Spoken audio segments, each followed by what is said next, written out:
Milwaukee woman says a drug currently being used to treat President Trump saved her life. As Lauren Linder reports, Remdesivir isn't a cure for COVID-19, but the drug has shown promise for treating the virus.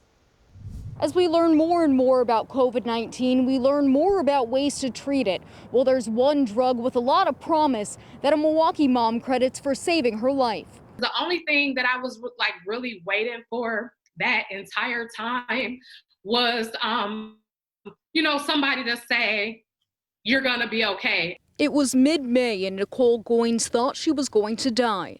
I heard the code reds and the code blues surrounding me were a couple of individuals who had died. She was hospitalized with COVID-19 and on a ventilator. NICOLE eventually developed pneumonia, but then came some hope. My life is at stake. My life is at jeopardy. I have no choice at this point. An infectious disease doctor recommended NICOLE apply to get special use for a drug called Remdesivir that had just received emergency approval by the FDA.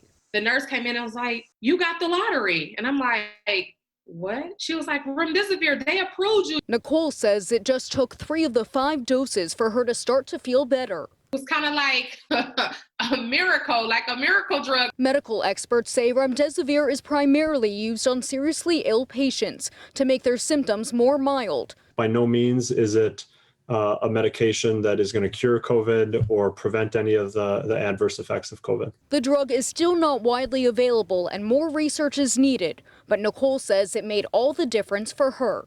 And just know you got to fight through it. Yeah, it made me sick, but at the same time, it gave me life. NICOLE hopes that Remdesivir becomes more accessible for other patients fighting COVID-19.